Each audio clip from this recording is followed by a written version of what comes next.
Bienvenue à Top Cable. Nous sommes l'un des plus importants fabricants de câbles électriques au monde. Notre gamme de câbles permet d'assurer la transmission d'énergie dans les installations de tous les secteurs.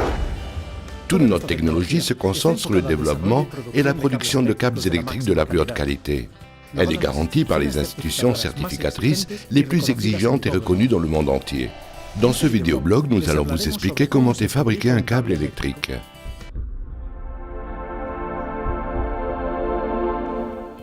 Nous vivons entourés en permanence de câbles électriques. Nous sommes tellement habitués à leur présence que nous les percevons à peine. Cependant, sans eux, les tâches quotidiennes comme éclairer une pièce, monter dans un ascenseur ou mettre en marche une installation ne pourraient pas être effectuées. Il y en a de tout type et taille. Pour connecter cette imprimante au courant électrique ou pour qu'un aérogénérateur fonctionne. La technologie dont on a besoin pour qu'un câble électrique puisse être en service durant de nombreuses années exige des procédés de fabrication complexes qui demandent du personnel hautement qualifié. Souhaitez-vous savoir comment se fabrique un câble électrique? Accompagnez-moi.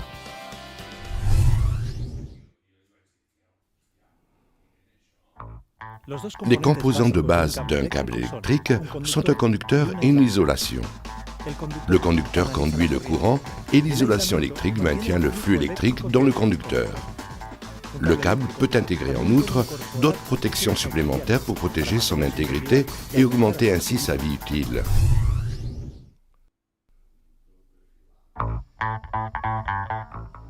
Le matériau le plus utilisé pour fabriquer le conducteur d'un câble électrique est le cuivre. Pour certaines applications, l'aluminium est également utilisé. Le premier processus de fabrication d'un conducteur est le tréfilage. Il consiste à réduire le diamètre du fil de cuivre de manière progressive jusqu'au diamètre final afin d'augmenter sa ductilité et sa conductivité. Le cuivre arrive de la fonderie aux usines de Top Cable dans de grandes bobines de 5 tonnes. Ce cuivre de 8 mm de diamètre est appelé techniquement film machine. La première étape du tréfilage est appelée dégrossissage. Dans ce processus, le diamètre du fil machine est réduit jusqu'à 2 mm. À partir de ce fil de 2 mm, on entre dans le tréfilage fin, où le diamètre du fil de cuivre est réduit jusqu'à la mesure du fil défini pour chaque type de conducteur. Dans la dernière étape du tréfilage fin, tous les fils sont soumis à un traitement thermique, appelé recuit. Le but de cette étape est d'augmenter la ductilité et la conductivité du cuivre.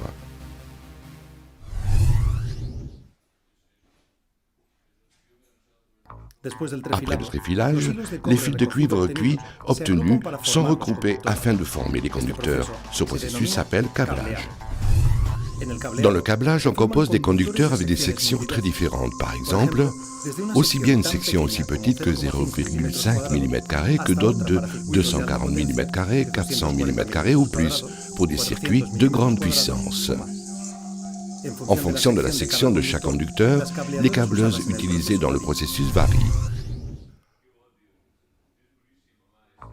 Le processus suivant de la fabrication d'un câble électrique est l'isolation. Ici, nous allons poser un recouvrement isolant sur le conducteur afin d'éviter les fuites de courant.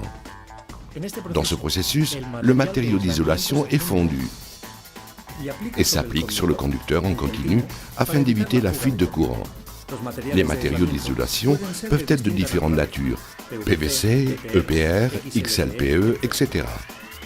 En fonction des caractéristiques du câble, les matériaux d'isolation peuvent varier. La qualité d'un matériau d'une isolation est définie par deux propriétés de base, sa capacité d'isolation et son niveau thermique.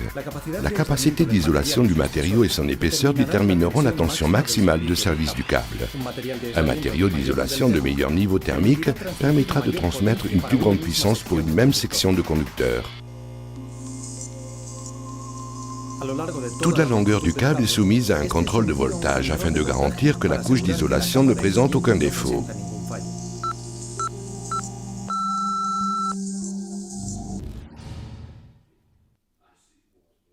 Le câblage de phase consiste à regrouper différents conducteurs isolés afin de former un câble multipolaire. L'identification des phases peut être effectuée par une coloration. ou par un numérotage de celle-ci.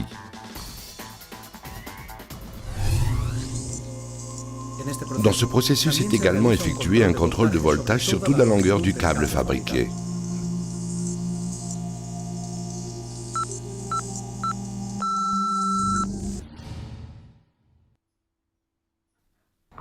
Nous avons déjà pu voir comment se fabrique le noyau d'un câble.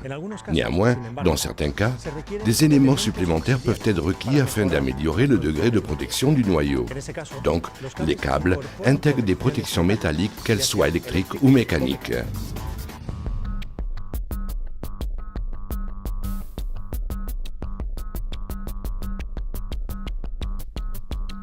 Les protections électriques, appelées également écrans, isolent les signaux qui circulent dans le câble des possibles interférences externes. Les câbles de puissance sont blindés aussi afin d'éviter qu'ils interfèrent dans des circuits de signal adjacents. Les protections mécaniques appelées armatures protègent le câble des agressions externes telles que des chocs, des attaques de rongeurs, de la traction, etc. Les armatures sont fabriquées en acier ou en aluminium et peuvent être en feuillard, courant de fil ou tresse de fil.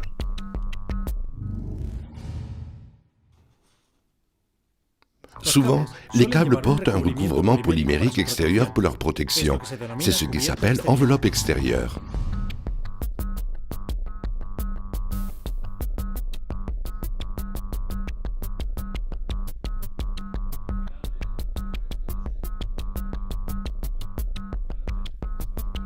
Cette enveloppe isole l'intérieur du câble d'éléments externes qui pourraient altérer ses propriétés électriques, comme l'humidité, et le protège des chocs qu'il peut recevoir durant son installation et utilisation.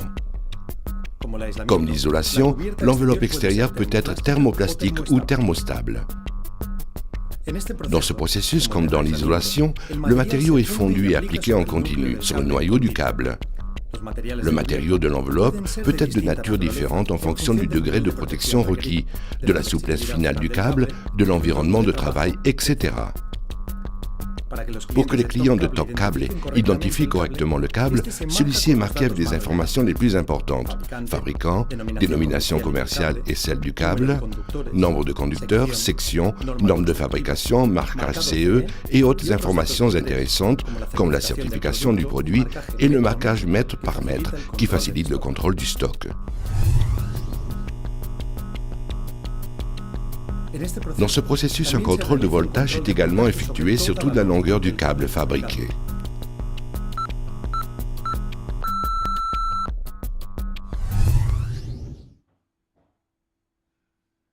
Nous avons déjà complété le processus de fabrication d'un câble électrique, mais le processus n'est pas encore achevé. Top Cable vérifie la qualité de tous ces câbles en effectuant des contrôles rigoureux avant sa commercialisation. Afin de garantir les hautes exigences de qualité requises par les clients de Top Cable, les câbles sont soumis à un contrôle parfait de qualité dans ces laboratoires. Ainsi, nous garantissons que tous les câbles sont dépourvus de défauts et prêts à être commercialisés. Les systèmes de garantie de qualité, homologués conformément à la norme ISO 9001 et appliqués dans toutes les étapes du procédé de fabrication, permettent d'assurer un fonctionnement parfait du câble.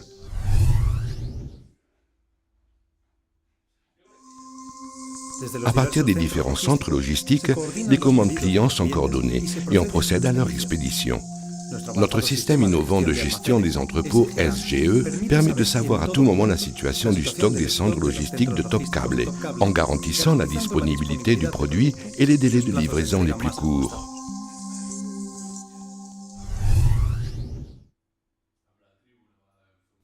Dans tous les centres de production de Top Cable, nous avons établi des systèmes de recyclage des résidus produits durant le processus de fabrication d'un câble électrique.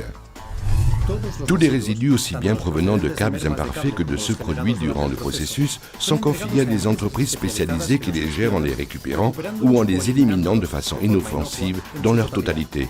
Ainsi, nous garantissons que l'impact de notre activité industrielle sur l'environnement se réduise au minimum.